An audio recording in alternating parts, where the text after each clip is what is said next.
Hujan es melanda sejumlah desa di 2 kecamatan Kabupaten Aceh Tengah pada Minggu, 27 April 2025. Peristiwa ini terjadi di Kecamatan Pegasing dan Kecamatan Atolintang.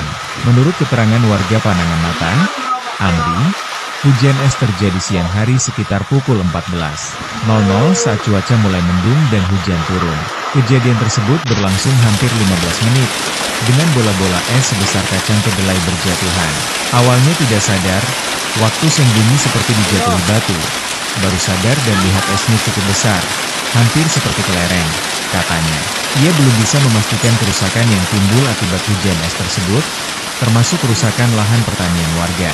Sementara itu, pada Sabtu, 26 April 2025, sejumlah desa di Kecamatan Atolintang juga mengalami hal serupa, di mana hujan es melanda sekitar pukul 13.30. Namun demikian, warga pun khawatir, efek yang timbul akibat cuaca tersebut terhadap sejumlah tanaman warga termasuk kopi yang dikhawatirkan dapat merusak tanaman. Ini pakai pandangan mata nih,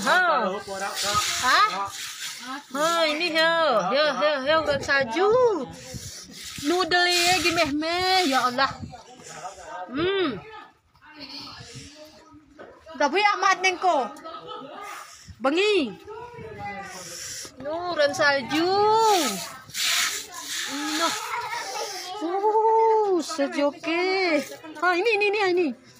ini amatan ini, harisin buat, bengi, nuran salju.